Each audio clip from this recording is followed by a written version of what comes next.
For more than 50 years, the Pipe Masters has been a cultural staple and test of human ability, pushing surfers to their physical limits for the enjoyment of sand-bound spectators. Originating as a single-heat surf-off, the Pipe Masters was first won in 1971 by Jeff Hackman, who rolled into windy pipeline corners on his 3-inch thick 7.4 single fin. In the following years, the Pipe Masters became a staple on surfing's Pro Tour, deciding countless world champions and 39 VANS Triple Crown titles between 1976 and 2021. Throughout the event's 52-year history, as a result of futuristic thinking and advanced equipment, competitors have taken off deeper and started looking in both directions, leading to some of the most iconic moments in surf history. Today, pipe surfers ride boards a foot shorter and nearly an inch thinner than Hackman's original 7.4. What these boards lack in paddle power, they make up for with the ability to take off late and perform genre-defining maneuvers, both following or in place of the tube. But we've only scratched the surface of pipeline progression. This December, VANS will usher in the new era with a specialty invitational event. The VANS Pipe Masters will promote progression, experimentation, evolution of surfboard design, and change the way pipe and backdoor are ridden, as it expands to include every genre of surfer: men, women, tube specialists, aerialists, stylists, and beyond. That means more under-the-lip hacks, over-the-horizon jumps, and moments that make you consider what's truly possible on a surfboard.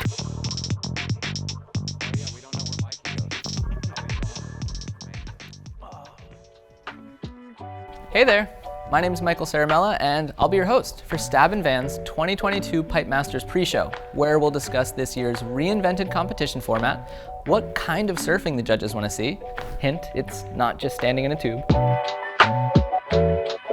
and whether the world's best surfers stand a chance against a field of Hawaiian tube specialists and international tastemakers. But before all that, let's meet our guests.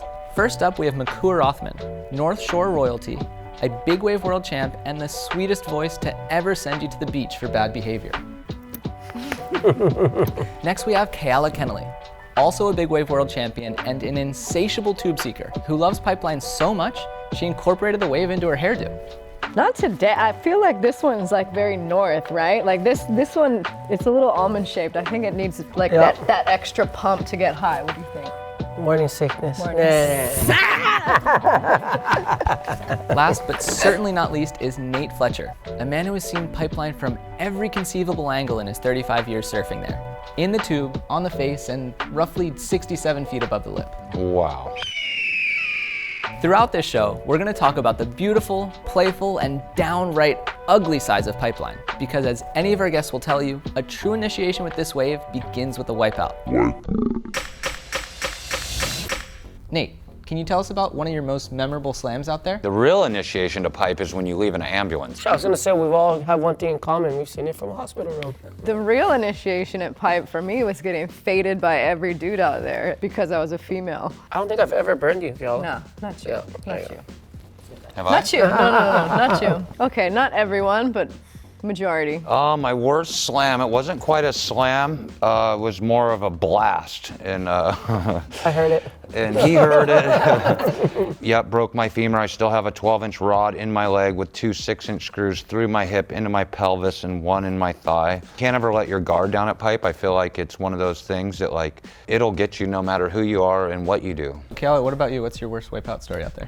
I had one like during that Andy swell when Andy passed away. I feel like we had like 3 weeks of perfection. Took off back door and it like hit me from behind and like pushed down into a hole. The next wave came and like threw my head back and I hit the reef on the back of my head. And I drove home like that. And my girlfriend at the time was like, your pupils look like Frisbees. Like, I think you should go to the hospital. Yeah, I ended up having vertigo for like, probably like 6 weeks after that. Wow. Makua, can you top that one? I mean, I've been knocked out cold there as well, hit my head, and then didn't really even remember surfing. But yeah, pipeline, when she gets mad. You get sad. Yeah. You get it bad. First topic, the new competition format. As we mentioned earlier, the 2022 event will be different from any of the previous Pipe Masters. So let's take a look at how this new contest is going to work. The Pipe Masters started as a 6-man, single-heat surf-off on 3-inch thick boards. Over the years, more surfers were added, leaders were lost, and elimination rounds were created. In order to win, you had to surf your way through the draw until you were the last surfer standing. The VANS Pipe Masters will be different. Every heat will comprise 4 people, 2 Hawaiians and 2 non-Hawaiians, and there are no eliminations. Competitors will surf a total of 3 heats throughout the event window, keeping their best 3 waves overall. You can get 1 counting wave in each of your 3 heats, all 3 counting waves in 1 heat, or anything in between. After all the competitors have surfed 3 times, the top 4 surfers in the men's and women's divisions will advance to the finals, where they'll compete in a 45-minute surf-off for the VANS Pipe Masters title. Oh yeah, and did we mention there's no priority? That means more paddle battles, more jostling, and more strategic lineup maneuvering. Makua, what are some of the pros and cons of a no-loser format at Pipeline? I don't think there's any cons at all for a no-loser format. I mean, nobody loses. How can that be negative, right? I mean, you get to surf again and try your luck, because not every heat you have the best heat of your life. So, Keala, you've competed in both standard make-your-way-through-the-draw style event and a no-loser event at Pipeline. So, what's your preference and why? I thought the no-loser, you can have a morning heat, there can be morning sickness, it might not even be barreling, you don't even get to surf like proper pipelines. Yeah, to have multiple opportunities. Or you just have a bad heat, you're out of rhythm with the ocean, you know? I like that you guys have taken away the priority, because I'm one of those people that just like overstokes it. Like I'll go out and like the first wave that comes, like I'm on it, and I just don't have that patience, and so I give up priority really easily. But let's not forget the fact, this format encompasses not only barrel riding at Pipeline, but the big air, the turn, you know, futuristic surfing at Pipeline, trying to push the levels of what's possible, right? Sorry, I was like trying to hold a sneeze in. I was like, I'm not You did, it scared me for a second. I know, it almost sounded like I was gonna vomit. I almost thought I was saying something I wasn't supposed to say. Each of these heats is going to have 2 Hawaiians and 2 non-Hawaiians. In a traditional Pipeline lineup, obviously Hawaiians tend to get the first pick of waves. Do you think that in a no priority situation that similar thing will naturally happen, or will the surfers follow more of just like a gentleman rule style? Like, how do you think it's going to play out? No priority is no priority. It's anybody's game. So I mean, I think that, you know, whoever's the most committed, you know, whoever's Lucky he's not in it.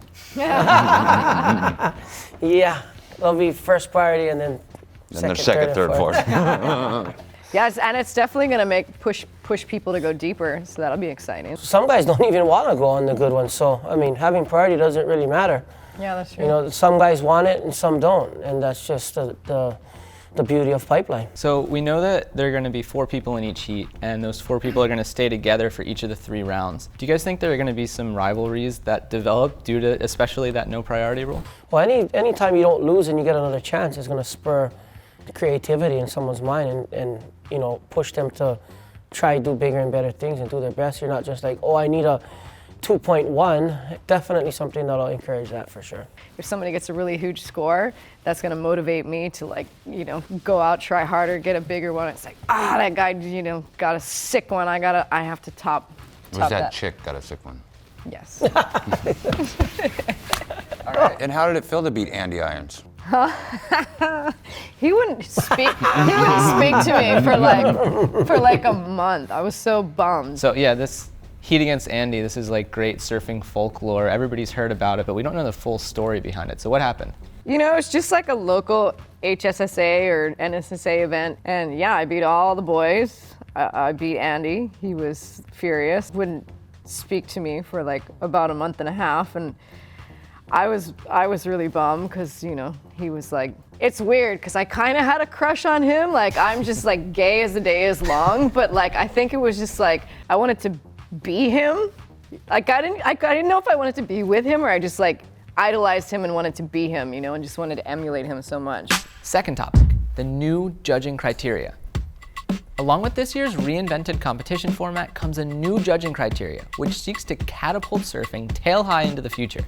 Let's take a look at what the judges will be rewarding in the 2022 VANS Pipe Masters. Traditionally, the Pipe Masters has been known as a tube riding competition. In its 52-year history, there have only been a few occasions where the event was won by turns or airs, and that's when the waves were really, really bad. This year, The judging criteria is designed to progress the way that pipeline is surfed, with the judges placing an equal emphasis on turns, airs, and tubes. Surfers will have an incentive to look at pipeline through a different lens. That could mean sitting on a different part of the reef to access a new section, riding a board that allows for a mix of tubes and performance, or foregoing the barrel altogether in favor of something more dynamic. While you can still get a 10-point ride for a show-stopping barrel, the criteria will also allow for major scores on standalone turns or airs. But the ultimate goal would be to combine a significant barrel and a monster maneuver on the same wave. So do you think that it's going to change the way that people think about pipeline and maybe surf their heats? Definitely. Hopefully. They'll be looking for the barrels, you know, straight out the back, but then they're going to be eyeballing his shoulder for that ramp. And you never know, somebody could come out and do the biggest air we've ever seen, hence Nathan Fletcher's soaring eagle he had up above the wave. But one of those I think should score just as high, something that's 60 feet above the wave or whatever. People are definitely going to approach the wave differently. But I also think it, it helps like the progression of the whole sport, because like previously guys would get a great barrel or half, whatever barrel it was, and then kick out and not even want to do anything. But this is going to emphasize on doing your hardest turn after you get the barrel or your biggest air, which is part of the evolution. I feel like it's time that people do get scored on their tricks and their maneuvers, because of there's such potential to do something at the end of the wave or even like halfway through the wave, to where people wouldn't even maybe go on that wave before, because they're going to try and go on the one after it that's bigger and just get in the barrel and kick out right after. And so I feel like for the viewers as well, it's going to be a lot more exciting. If you get the big barrel and kick out, you're probably not going to win, because someone's going to get a big barrel and do something at the end, and you're going to have to hit that lip, do that big roundhouse arcing turn or a big air to actually get those big scores, because almost every wave at Pipeline, mostly unless you squeak out the bottom or something, has some kind of potential end section or something that you can do something at the end of the wave. And you know what else I think is pretty interesting that actually changed the sport of surfing a lot was when Kelly Slater came and caught the one wave. It was in the Pipe Masters and did that whatever they call the maneuver, but the spinning flip, but he didn't make it, right? But after that, it became, people saw what was possible and definitely started doing it afterwards. So hopefully like those kinds of things will be happening under this scoring. Nate, your air attempt in 2020 at Pipe kind of changed the way that we consider what's possible on a surfboard. And John's alley-oop, back in 2017, 2018, did more or less the same thing. What about Christian Fletcher in like 1987? I was going to say that. His brother back then. That's Ahead a really of good his point. time. That's a really good point. So is Pipe just a genuinely good airwave, or are these people just finding really good sections every once in a while? The fact is when it's really offshore, neither way is good for doing any sort of big airs. On certain conditions, I feel like it is the best. Certain times, or it really leans itself to be able to do like the most high performance, biggest air in the world. Now with this new generation, and especially guys like, say, Matt Miola, their make ratio is really high, and they're going to be looking at things definitely different than, like, say, what my generation looked at it like. And so for me, I want to see those guys trying airs, because I feel like they should be like sticking stuff on the flat on the gnarliest wave. Third topic, invitees. Another big difference in this year's event is the diverse field of competitors. Let's take a look at the first two groups of surfers who will be featured in the 2022 VANS Pipe Masters. Historically, Pipe Masters events have roughly 90% championship tour surfers and 10% wildcards. As a result, CT surfers have won the vast majority of Pipe Masters over the years. This event will be nearly flipped, with 20% CTers and 80% non-CTers, which raises the question, will the world's best surfers still have a stranglehold over Pipe when the odds aren't stacked in their favor? On top of a less CT-heavy field, the 2022 VANS Pipe Masters will also feature a significant female roster. Come this December, 10 Hawaiian and 10 non-Hawaiian women will have 3 heats to prove themselves at empty pipeline. You can't put a price on an opportunity like this, but the $100,000 grand prize for both men and women certainly doesn't hurt. Here's a list of all the male CT surfers in this year's event.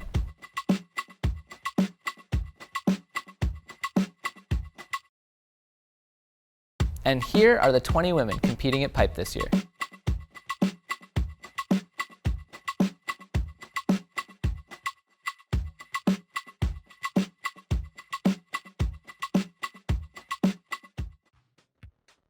We've got a big mix of women in this event, from CT surfers like Carissa Moore, Steph Gilmore, to Hawaiian locals like Moana Wong, some great international people, and also a really strong younger generation, like Katie Simmers, Sierra Kerr, and Belanalu, who we refer to as ladybirds from our Stab High event. But how do you think that, you know, the next generation, the young generation, is going to fare out there at Pipeline, basically all alone?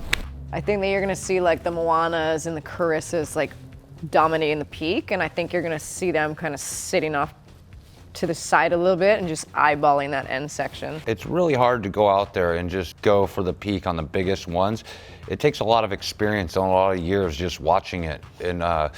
And I could, you know, say that for myself, but I feel like the girls too. Those are young girls, and to man the peak is no joke. And I feel like they're experienced enough to know kind of that they need the experience. Pipeline is not just a wave you're just like, oh, because I do this, I'm gonna show up and just smash Pipeline and just all of a sudden I got this. It's like that wave demands respect. Demands Sure respect. does. It's one of the deadliest waves in the world, if not the most deadly. Yeah, we've all lost friends out there. But more people have died at Pipeline than any other wave, for Yeah. sure. Sierra Kerr is a exception to the rule. Sometimes there's a few, and I think that she will, with her wave knowledge, be able to get out there and she's gonna do some spectacular stuff for us. But then it's like when you see like Bethany, who's been doing it for years, like you just see the experience pay off, really. I feel like it's going to be an interesting one to watch, really, as far as watching who really, you know, runs the Stands show. out, Well, Yeah. Bethany, runs the show. with the way she charges, she has everything too. She can smash the lip. Yeah. We've seen that many times.